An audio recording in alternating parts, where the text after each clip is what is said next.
Hi guys, क्या हाल चाल। उम्मीद करता हूँ काफ़ी अच्छी होगी। तो आज जो ये वीडियो है ये मैंने 3 दिन पहले रिकॉर्ड कर ली थी, बट क्योंकि उस वक्त आपका एसएसटी का एग्जाम चल रहा था इसलिए मैंने अपलोड नहीं करी। बट टेंशन मतलब, इस वीडियो के अंदर परफेक्ट स्ट्रेटजी बताई गई है। इसके अलावा आपके chapter wise important previous year question और बहुत सारी इंपॉर्टेंट पीडीएफ्स आपको मिलने वाली है, जिनको अगर आप फॉलो कर लेते हो तो इस बात की गारंटी है कि हिंदी के एग्जाम में आप मिनिमम 95% फोड़ रहे होगी। ठीक है, आप वीडियो की ओर बढ़ते हैं। तो हर एक चीज को हमने डिटेल में कवर करा है। लिटरेचर कैसे पढ़ना है, व्याकरण कैसे करनी है, अपठित गद्यांश काव्यांश उसको कैसे करना है, हर एक चीज को हम लोग डिटेल में समझने वाले हैं। सेम वीडियो हमने इंग्लिश और साइंस के लिए बनाई थी। आज के दिन उसको लाखों बच्चों ने देखा है और हजारों बच्चों को उससे फायदा हुआ है। आज हिंदी के लिए भी सेम वीडियो बनाने वाला हूं मैं। काफ़ी सारी पीडीएफ्स, काफ़ी सारी बुकलेट्स आपको फ्री ऑफ कॉस्ट में मिलने वाली है, तो इसलिए वीडियो को एंड तक देख लेना ताकि हर एक पॉइंट आपको अच्छे से समझ आ सके। देखो, वीडियो में जो पीडीएफ्स वगैरह है, जो स्ट्रैटेजी है, उसको डिस्कस करने से पहले हमें ये समझना पड़ेगा कि भाई पैटर्न क्या है। अगर पैटर्न को अच्छे से समझ लोगे ना तो स्ट्रैटेजी को फॉलो करना बहुत ही आसान हो जाएगा। ग्रेट, शुरू करते हैं। देखो, आपको जो हिंदी का एग्जाम है वो 80 मार्क्स का होगा। 80 में से जो 40 मार्क्स है वो आपका एमसीक्यू बेस्ड होगा। ठीक है, जो आपका इस तरफ वाला जो पूरा पोर्शन है वो आपका एमसीक्यू बेस्ड होगा। मतलब कि आपको क्वेश्चन दिया जाएगा, 4 ऑप्शन होंगे, आपको टिक करना पड़ेगा सही आंसर। बहुत ही आसान होगा। ठीक है, और जो बाकी का 40 मार्क्स होगा वो आपका सब्जेक्टिव होगा, मतलब कि आपको पेपर लिख के आना पड़ेगा। तो जो ये वाला पोर्शन है ये पूरा एमसीक्यू बेस्ड होगा 40 मार्क्स का, और जो ये वाला पोर्शन है ये पूरा आपका सब्जेक्टिव होगा 40 मार्क्स का। ठीक है, जैसे आपका जो अपठित गद्यांश है, मतलब कि अनसीन पैसेज, अपठित काव्यांश मतलब अनसीन पोएम्स वगैरह, ये 10 मार्क्स का आएगा दोनों मिला के, और ये आपका एमसीक्यू बेस्ड होगा। मतलब कि आपको पैसेज दे देंगे और आपको सही ऑप्शन टिक करना पड़ेगा। अभी स्ट्रेटजी आगे बताऊंगा, अभी बस आपको मैं पैटर्न बता रहा हूँ। ठीक है, जो आपका व्याकरण मतलब कि जो ग्रामर होगा वो पूरा आपका एमसीक्यू बेस्ड होगा।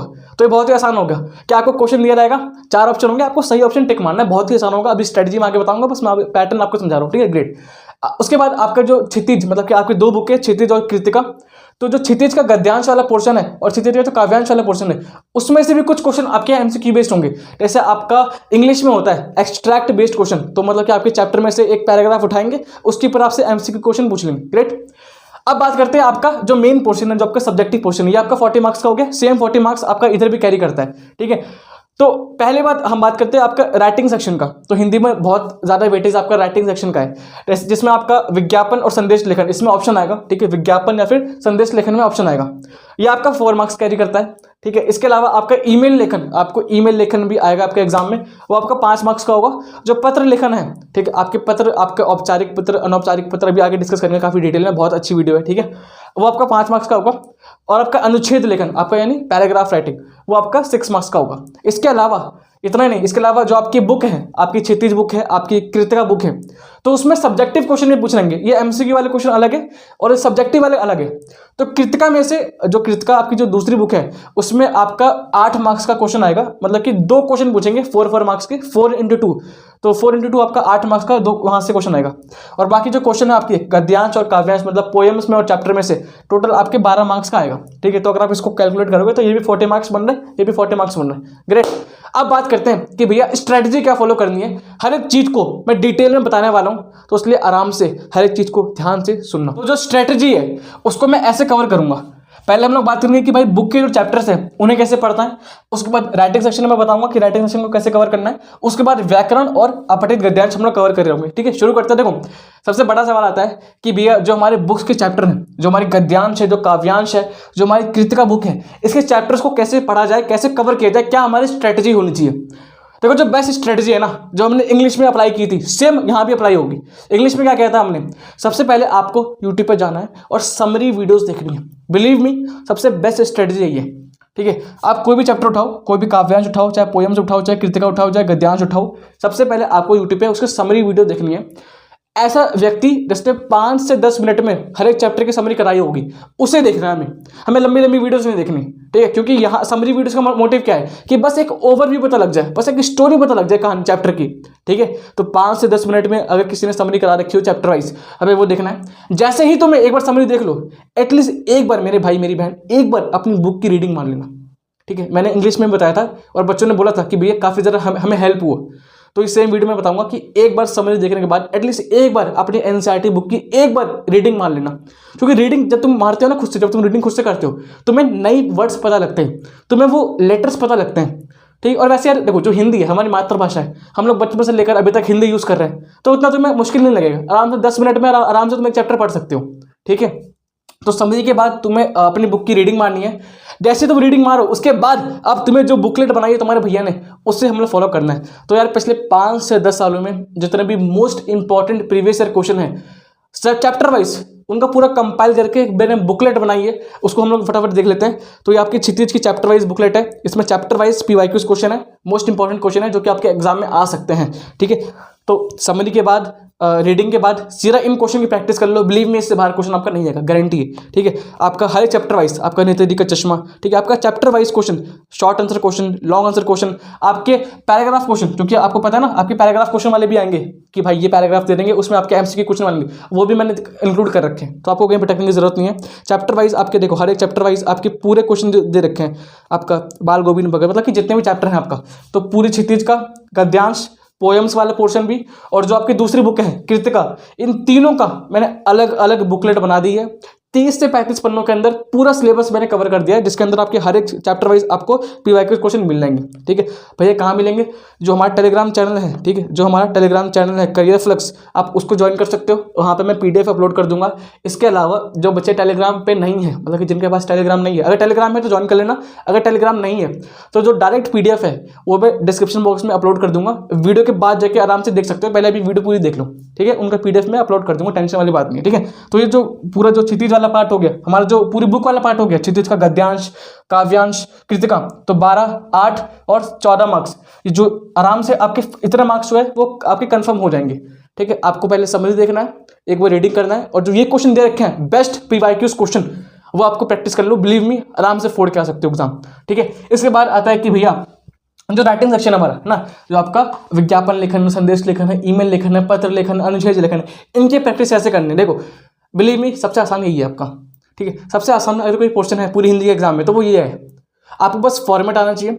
फॉर्मेट अगर आपको आता है तो बहुत ही आसान चीज़ है, क्योंकि आपको बस खुद से बना के लिखना है। ठीक है, मैं आपको दिखा देता हूँ, मैं आपको समझा भी देता हूँ। देखो, तो आप देखो सेम जैसे मैंने आपकी इसकी बुकलेट बनाई है ना, क्षितिज की, कृतिका की, सेम हमने आपकी जो राइटिंग सेक्शन है इसकी भी मैंने बुकलेट बनाई है। तो आपको याद होगा कि इंग्लिश के एग्जाम में भी मैंने बहुत सारी पीडीएफ दी थी फ्री ऑफ कॉस्ट में, सबसे पहले हमने दिया था पूरे यूट्यूब चैनल पे। साइंस के लिए भी पूरा पीवाईक्यूज और मतलब डायग्राम्स की सबसे पहले हमने दिया था।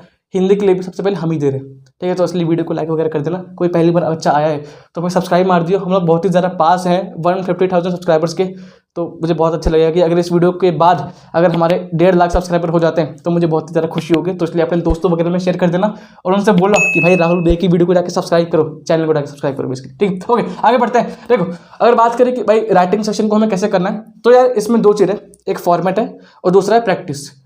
फॉर्मेट याद कर लो, और बहुत ही सिंपल यार फॉर्मेट। ठीक है, फॉर्मेट याद कर लो। इसके बाद अगर आपने 4-5 क्वेश्चन प्रैक्टिस कर लिया ना, तो आराम से इसमें आपके 1 मार्क्स भी नहीं कटेगा। ठीक है, मैंने भी हिंदी का एग्जाम दिया था, मेरे 95 मार्क्स आए थे, मेरे बिल्कुल भी इसमें मार्क्स बिल्कुल भी नहीं कटे होंगे। ठीक है, देखो, तो इसमें भी मैंने कुछ पीवाईक्यूज क्वेश्चन ऐड करें और आपके फॉर्मेट वगैरह भी ऐड करें। जैसे कुछ एग्जांपल लिख लेते हैं। जैसे आपका हो गया विज्ञापन लेखन। ठीक है, तो विज्ञापन लेखन में क्या होता है? देखो, कुछ नहीं होता, आपसे क्वेश्चन पूछा जाएगा। ठीक है, आपको बस शॉर्ट में आपको पहले एक बॉक्स बनाना है। ठीक है, ये फॉर्मेट का हिस्सा है, आपको बॉक्स बनाना है और बॉक्स के अंदर आपको कुछ नहीं, बहुत ही सिंपल चीज़ आपको लिखनी है। जैसे आपको मैं एक एग्जांपल समझा देता हूँ। जैसे आपका देखो ये रहा कि आपके शहर में विश्व पुस्तक मेला, मतलब कि आपका वर्ल्ड बुक फेयर लगाए, तो इसके लिए 25 से 50 शब्द में ये विज्ञापन तैयार करो। मतलब कि आपको एक एडवर्टाइजमेंट तैयार करना है, कुछ नहीं करना है, एक बॉक्स बनाओ। ठीक है, और ऊपर लिख दो विश्व पुस्तक मेला। ठीक है, यहीं से उठा लिया विश्व पुस्तक मेला। ठीक है, और 2-3 लाइन आपको लिखनी है कि प्रायोजक नेशनल बुक ट्रस्ट, मतलब नेशनल बुक ट्रस्ट इसको करवा रहा है, इतने तारीख से लेकर इतने तारीख तक ये मेला हो रहा है। स्थान आप लोग लिख देना, स्थान खुद से, मतलब अगर आपको स्थान दे रखा है तो लिख दो भाई, अगर नहीं दे रखा है तो खुद से कोई भी लिख सकते हो स्थान। उसके बाद इस मेले में छात्रों के लिए पुस्तकों पर विशेष छूट दी जाएगी, डिस्काउंट दिया जाएगा, और विश्व पुस्तक मेले में आए और इस अवसर का लाभ उठाएं। मतलब कि जो बेसिक चीज़ें होती है ना, तो 25 से 30 शब्द लिखना है, तो कुछ भी लिख दो यार, इसमें आपको फुल नंबर मिल जाएंगे। और थोड़ी बहुत आपको ड्राइंग बना दो। ठीक है, इसके मतलब कि बेसिकली आपके यहाँ पे क्रिएटिविटी के नंबर है। इसमें आपकी जो विज्ञापन है ना, इसमें क्रिएटिविटी के नंबर है। ठीक है, तो ये आपको इसका फॉर्मेट हो गया। ऐसे आपको मैंने बहुत सारे क्वेश्चन आपके, देखो ये क्वेश्चन है, ये क्वेश्चन है, मैंने 5-6 क्वेश्चन आपकी प्रैक्टिस के लिए दे रखे हैं, जहाँ पे जिसको आप खुद भी प्रैक्टिस कर सकते हो। इन क्वेश्चन की प्रैक्टिस कर लोगे, आराम से आपके फुल मार्क्स इसमें आ जाएंगे, 1 मार्क्स भी आपका नहीं घटेगा। ठीक है, इसके बाद आपका है कि वो है ईमेल लेखन। तो यार ईमेल में कुछ नहीं है। देखो ईमेल में क्या है, ईमेल में आपको दिखा देता हूँ। ईमेल लेखन कहाँ गया, ईमेल लेखन कहाँ गया, ये रहा। देखो, ईमेल लिखना कुछ नहीं है। ईमेल में आपको जो फॉर्मेट है वो ये रहा, ठीक है, ये फॉर्मेट याद कर लो। तो ईमेल कैसे लिखते हैं यार, फ्रॉम मतलब कि जो लिख रहा है, प्रेषक मतलब क्या होता है, जो सेंडर है। तो जैसे मान लो कि मैं आपको ईमेल भेज रहा हूँ, तो फ्रॉम यहाँ पे मेरी ईमेल आईडी आ जाएगी, वो क्वेश्चन में दिया होगा, टू किसको भेज रहे हो तो उसकी आईडी यहाँ पे आ जाएगी, ठीक है। उसके बाद विषय, सब्जेक्ट, वो क्वेश्चन में दिया होगा कि भाई इस सब्जेक्ट के ऊपर क्वेश्चन लिखो। उसके बाद अभिवादन मतलब कि आप बोलते हो ना कि भाई डियर, या फिर जो भी आप बोलते हो रिस्पेक्टफुली जो भी। उसके बाद आपकी जो आपका ईमेल आपको लिखना है, मतलब जो भी आपको ईमेल लिखना है वो आपको आराम से, मतलब कि बहुत ही सिंपल चीज़ है यार, ये फॉर्मेट दे रखा है, फॉर्मेट को याद कर लो। 3-4 क्वेश्चन मैंने आपको प्रैक्टिस के लिए दे रखे हैं। जैसे ये क्वेश्चन आपका है ना कि आपके शहर में सभी प्रकार के खाद्य पदार्थों में मिलावट, मतलब कि मिलावट है, तो इसके लिए जो आपके राज्य के जो मंत्री हैं उनको मेल लिखो। कुछ नहीं करना, देखो कौन मेल लिख रहा है, आप लिख रहे हो, अपना मेल आईडी लिख दो यहाँ पे, किसको लिख रहा है उसकी ईमेल आईडी दे रखी है, यहाँ लिख दो। विषय क्या है कि भाई खाद्य पदार्थों में मिलावट है, उसके बाद शुरू कर दो, 3-4 लाइन लिखो आराम से, बस अब खत्म हो जाएगा ईमेल। बहुत आसान, मतलब कि बेसिकली आपका फॉर्मेट याद करना है। फॉर्मेट अगर आपको आता है तो खुद से बना के आराम से रख सकते हो, इसमें नंबर नहीं काटता बेसिकली, इसमें कोई भी टीचर नंबर नहीं काटता। नंबर इसमें पता कब करते हैं, अगर आपने फॉर्मेट गलत लिखा है। अगर फॉर्मेट गलत लिखा है तो अंदर जाए कुछ भी लिखा हो, आपके पूरा टीचर काट देगा। तो फॉर्मेट हमें सही लिख के आना है, ठीक है। ऐसे आपको जो पत्र है, पत्र का भी मैंने फॉर्मेट दे रखा है, ठीक है, जो पत्र का एग्जाम्पल दे रखे हैं, ठीक है, ये पत्र है, इसका फॉर्मेट दे रखा है, इसको घर पर प्रैक्टिस कर सकते हो। इसके अलावा जो अनुच्छेद लेखन है, इसमें भी मैंने आपको क्वेश्चन दे रखे हैं, ठीक है। जैसे आपका संदेश लेखन है, संदेश लेखन में मैंने करवा रखा है। आपका जो अनुच्छेद लेखन है मैंने वो भी कर रखा है। तो पूरी जो राइटिंग सेशन है, आपकी जितने मार्क्स हैं आपके 30-35 मार्क्स, ये भी आपके पूरे कंटेस्ट हो जाएंगे। इसकी पूरी पीडीएफ जो है वो मैं टेलीग्राम पे अपलोड कर दूंगा। जो बच्चे टेलीग्राम पे नहीं है आपको डायरेक्ट पीडीएफ मिल जाएगी, ठीक है। तो ये जो पूरा 40 मार्क्स हैं वो आपके कवर हो चुके हैं, ठीक है। इस 40 मार्क्स से वो हमारे पूरे सिक्योर हो चुके हैं। ग्रेट, अभी हम लोग बढ़ते हैं आगे। अब बात करते हैं इसकी, देखो बात करें अगर व्याकरण की, तो यार व्याकरण में ना आपकी जो व्याकरण में आपके 16 मार्क्स के व्याकरण आएंगे और आपका ये एमसीक्यू बेस्ड होगा। इसका जो बेस्ट तरीका पता क्या है, वह है प्रैक्टिस करना। आपको 1 दिन का गैप मिला है, मतलब आपके एग्जाम के बीच में आपको 1 दिन का गैप मिला है, तो उसमें आप ऐसा नहीं कि आप मतलब बचपन से आप किताबें उठा रहे हो, अपनी छठी किताबें उठा रहे हो, आप पूरी व्याकरण के रूल्स सीख रहे हो, वो सब अभी नहीं करना। अभी आपको क्या करना है, अभी आपको ट्रिक्स सीखनी है और ट्रिक्स के बेसिस पे आपको क्वेश्चन प्रैक्टिस करना है और आपको एग्जाम में लिख के आना है। एंड बिलीव मी यार, बहुत ही आसान व्याकरण आती है, ठीक है, बहुत ही हाई फाई लेवल की नहीं है, बहुत ही ईजी व्याकरण है। इंग्लिश से भी आसान पेपर आपका हिंदी का, ये गारंटी मेरी है। अगर आपको इंग्लिश का पेपर आसान लगा है ना, तो हिंदी का पेपर उससे बहुत ही ज़्यादा आसान होगा, ये मेरी गारंटी है, आपकी भैया की गारंटी, ठीक है। व्याकरण कहाँ से प्रैक्टिस करना है, तो व्याकरण के लिए पिछले 5 साल के जो पेपर है सीबीएसई के 2016, 17, 18, 19, 20, ये पिछले 5 साल के जो पेपर्स हैं उनकी पीडीएफ मैं डिस्क्रिप्शन बॉक्स में ऐड कर दूंगा। तो उनमें जितने भी क्वेश्चन दे रखे ना व्याकरण के, उनको प्रैक्टिस कर लो, बस आपके व्याकरण के पूरे मार्क्स आएंगे। बाकी इसके अलावा मैं इसके ऊपर अलग से एक वीडियो बनाऊंगा। अगर आप चाहते हो कि भैया इसके ऊपर अलग से एक वीडियो बना दो कुछ क्वेश्चन प्रैक्टिस की, तो कमेंट कर देना कि भैया we want separate video on grammar. तो मैं हिंदी ग्रामर की एक अलग से वीडियो बना दूंगा 30 से 40 मिनट की, जिसमें हम लोग कुछ क्वेश्चन प्रैक्टिस कर लेंगे। आपको ट्रिक्स के साथ मैं आपको क्वेश्चन इसमें करवा दूंगा। तो अलग से वीडियो चाहिए तो कमेंट कर देना प्लीज़ कि भैया we want video on Hindi grammar, ठीक है। बाकी कहाँ से प्रैक्टिस करना है, आप प्रीवियस क्वेश्चन दे रखे हैं आपको, मैंने पेपर्स दे रखे हैं डिस्क्रिप्शन बॉक्स में, तो वहाँ से आप ग्रामर की प्रैक्टिस कर सकते हो। बाकी मैं अलग से भी ट्राई करूँगा एक वीडियो बना दूँ आपकी इसके ऊपर, ठीक है। बाकी बात आती है कि भाई अपठित गद्यांश, तो देखो यार इंग्लिश में क्या था, इंग्लिश में आपको लिख के आना था, तो वो थोड़ा मुश्किल था, बट इसमें तो बहुत ही आसान है यार। आपको एक पैसेज दिया जाएगा, ठीक है, आपको एक पैसेज दे देंगे और उसके ऊपर आपसे क्वेश्चन पूछ लेंगे। और जो हिंदी वाला आपका है ना अनसीन पैसेज अपठित गद्यांश, ये बहुत ही आसान आएगा। जो क्वेश्चन आपके होंगे ना वो उस पैसेज में से ही आएंगे। ये इंग्लिश के तरह नहीं कि आपको घुमा फिरा के पूछेंगे, नहीं, ये बहुत ही आसान होगा। इसमें क्वेश्चन डायरेक्ट आएगा, आपको क्वेश्चन दिया होगा, 4 ऑप्शन होंगे और जो ऑप्शन होंगे उसके जो आंसर है, मतलब जो बेसिकली आंसर है वो आपका पैसेज में ही छुपा होगा। तो इसका उतना टेंशन मतलब 10 मार्क्स का आएगा, ठीक है, 5 मार्क्स का गद्यांश, 5 मार्क्स का काव्यांश, और ये बहुत ही आसान आएगा। बट अगर इसकी भी प्रैक्टिस आपको करनी है तो इसकी प्रैक्टिस कहाँ से कर सकते हो, अगेन प्रीवियस ईयर जो पेपर है, जो जिसकी पीडीएफ मैं आपको टेलीग्राम पे अपलोड कर दूंगा, वहाँ से आप इन दोनों की प्रैक्टिस कर सकते हो, ठीक है। बाकी ग्रामर के ऊपर और जो राइटिंग सेक्शन है, मतलब कि जितने भी आपकी है विज्ञापन, संदेश लेखन, ईमेल लेखन, तो अगर इन दोनों के ऊपर अगर आपको वीडियो चाहिए तो कमेंट कर देना कि भैया we want separate video on grammar and writing section. अगर ज़्यादा कमेंट आएंगे तो आपकी भैया आपके लिए हाजिर हो जाएंगे वीडियो बनाने के लिए, ठीक है। तो ये पूरी स्ट्रेटजी थी। देखो यार इससे बेस्ट स्ट्रेटजी पूरी यूट्यूब पर नहीं मिली है, सभी पीडीएफ वगैरह भी आपको टेलीग्राम पर मिल जाएगी। मतलब मेरे को लगता है कि इसके बाद बाकी लोग शायद कॉपी कर लेंगे, बट ये हमने सबसे पहले करा है, ठीक है। अगर पहली बार आए हो तो मेरे भाई सब्सक्राइब मार दियो, मुझे काफ़ी ज़्यादा अच्छा लगता है अगर आप सब्सक्राइब मारते हो।